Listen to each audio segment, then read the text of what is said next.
Today's video will be part 3 of the V-neck sweater series. For this project, we'll be using the Sentro with 48 needles, this beautiful evening jade yarn. Unfortunately, I don't remember the brand, but I can remember that it was acrylic, worsted weight, and the label recommended a 5mm crochet hook to be used with it, so I hope that is helpful in finding the yarn appropriate for this project. We will also be using a small crochet hook and tapestry needle to lift the yarn off the Sentro hooks. And without further ado, let's get into it. Here are the measurements for the sleeve. We're going to start off at the wrist, which will be, for my measurement, 24 stitches. And we're going to go with 24 stitches for 20 rows. And then on these rows, we're going to increase. So we're kind of increasing on each side of the sleeve, so it slowly gets bigger like this. So once we get to row 20, on 21 and 22, we will increase 1 stitch on each side. And then the same for the 50, 80, and 100. And then once we get to 102, that'll be our last increase. And we'll keep going till 120 because that is the length I need. Again, I will have the measurements for different sizes available in the description box below. So I'm going to show you how I plan on marking my Sentro to help me keep up with the sleeves. So this is where I always start. So I'm gonna go ahead and mark this one so I know not to go past it. And this is gonna be for the biggest measurement, the armpit area of the sleeve. So the biggest part of the sleeve ends up being 32 stitches. So I'm gonna go to the 33rd stitch and mark that.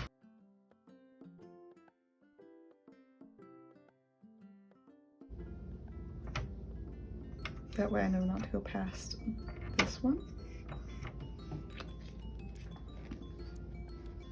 And then we're starting off on 24 stitches. So we need to go 4 stitches in on each one. So this is where I would be ending. So 1, 2, 3, and 4.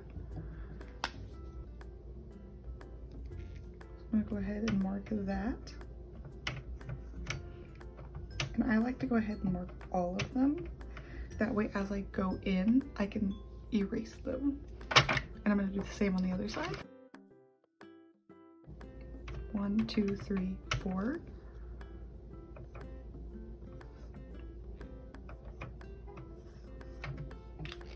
And just to make sure before I get started, I'm gonna count each one of these, make sure that is 24.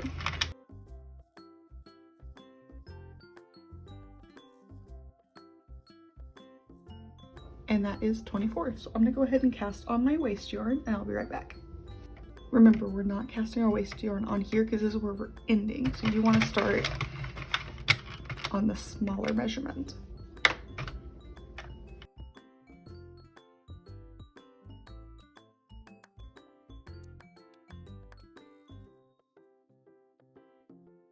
And then end on the smallest measurement as well. And I'm gonna go ahead and cast this on and I'll be right back.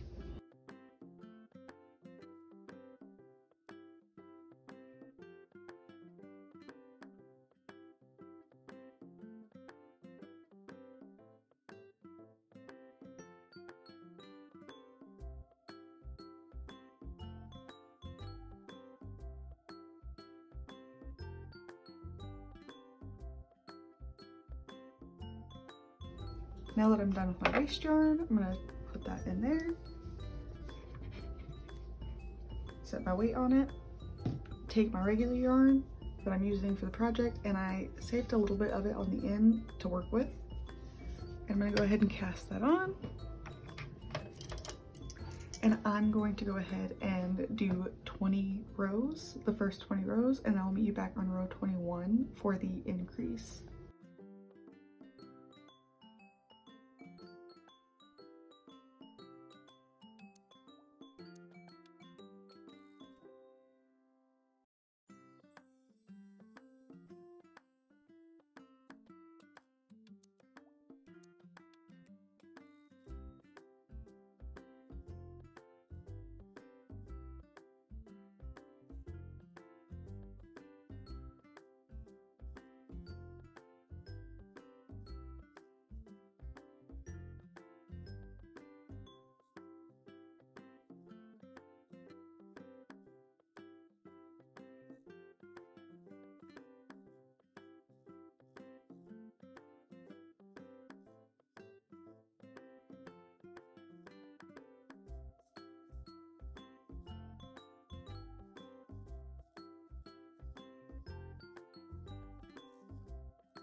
Now that we are on row 20, we're going to do our increase on the next row. So let me go ahead and get over to 21 and I will show you how to do that increase, which I like a lot better than doing the decreases that we were doing on the other panels for the sweater. And also, in case I haven't mentioned it, we are doing 2 panels per sleeve. If your measurements end up being a size that you can do within 1 panel, feel free to do that. I'm just, so that the seams line up for my pattern, I'm doing 2 panels per sleeve.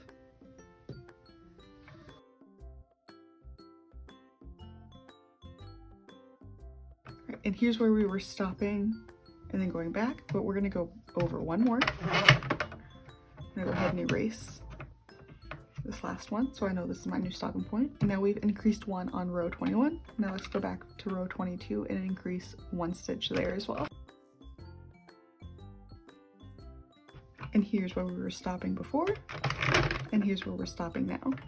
Let me erase this. And now I'm gonna go back and forth on these new increases until I get to row 50, and then I'll meet you back here to increase for 51 and 52.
Now that we are on row 50, I'm going to go back and show you the increase for 51.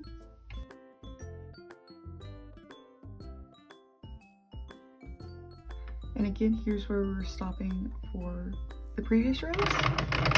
Here's where we're stopping for the new increase. I'm going to go ahead and erase one of those and then go back for 52 and increase.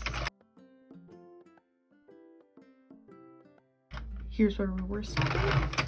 Here's where we're stopping now.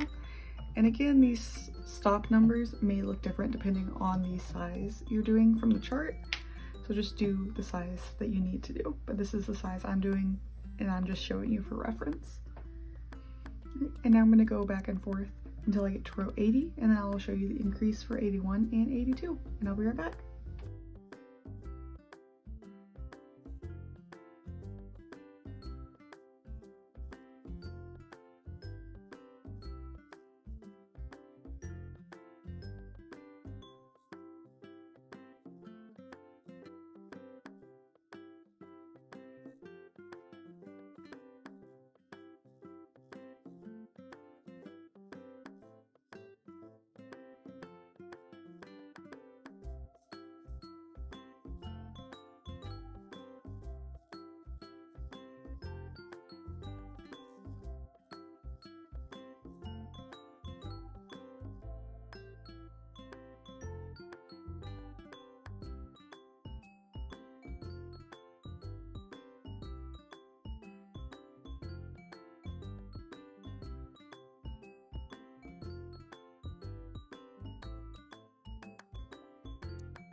Now we are on row 80. I'm going to go back for 81 and do the increase again.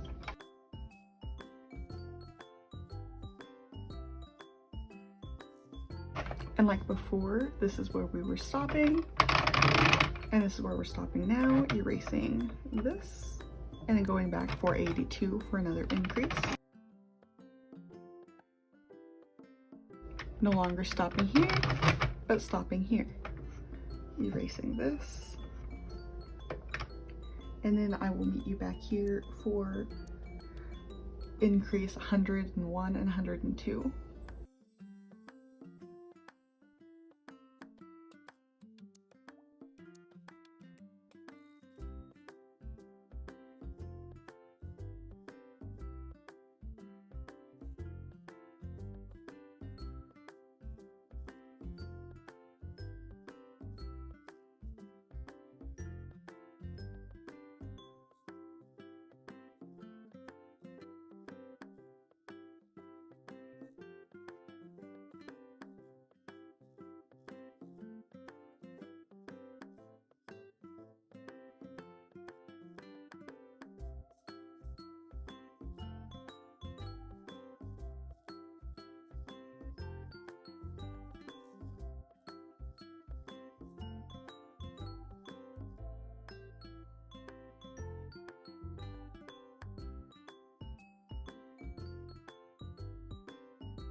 Now that I've finished up to row 100, let me go back again and show you how to decrease for 101.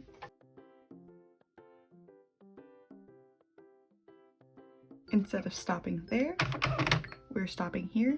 And I know a moment ago I said decrease, I meant to say increase. I am so sorry. So now we're gonna go back for 102 and increase again.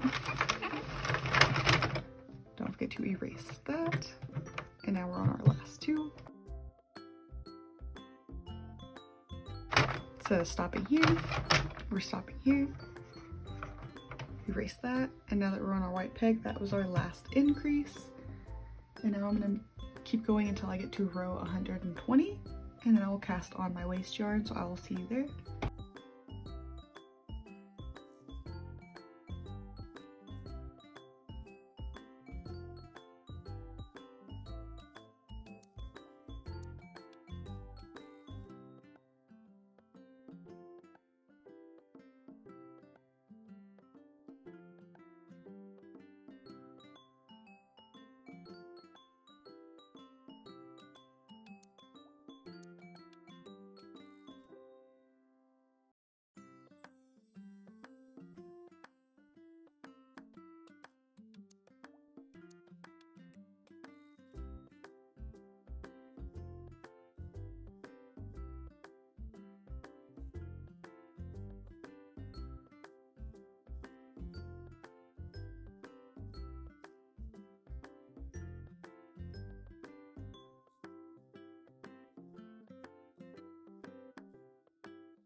Now that we have reached row 120, I'm gonna go ahead and put this in the middle,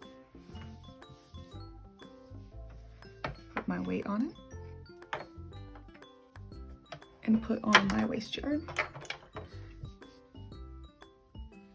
You know, for my waste yarn, I'm just going to go until my waste yarn is done.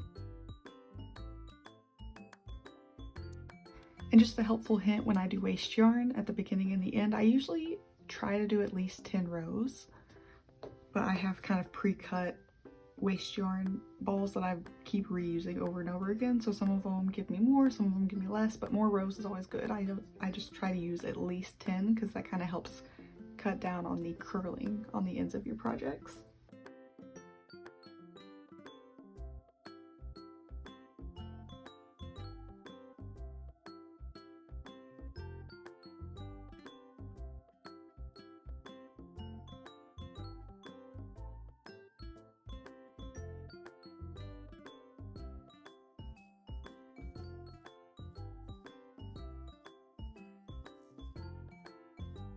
And I'm at the end of my waist yarn, and now my favorite part is casting it off, which you just go back and forth for, and then it just pops right off. It's really fun.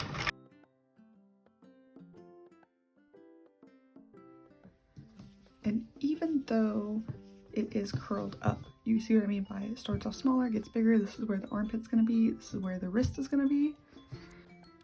And now that you finish this one, you just have to make 3 more. So there's gonna be 2 for each arm, making 4 total of these panels you have to make, and then 2 of the front panels, 2 of the back panels. So you do have to make 8 panels, but it's not too bad. I feel like you could maybe get like 1 a day done-ish and get this done in about 2 weeks. Make 1 panel a day and then sewing it all together, which will be the next video. And I'm also going to be doing a trim. I can't decide if I want to do just a single crochet or an actual ribbing, but we'll find out. So in the next video, I'll be sewing together and potentially doing just a basic single crochet all the way around. If I do ribbing, depending on how long the next video is, there may be another one, but this next one could be the last one. We'll find out together. It's a journey. If you made it this far into the video, thank you so much for watching. If you have any questions, please feel free to ask them in the comment section below. If you'd like to ask them in a more private setting, please feel free to ask them over on Instagram. I'll have that linked in the description box as well. And I hope you have a wonderful day. Bye!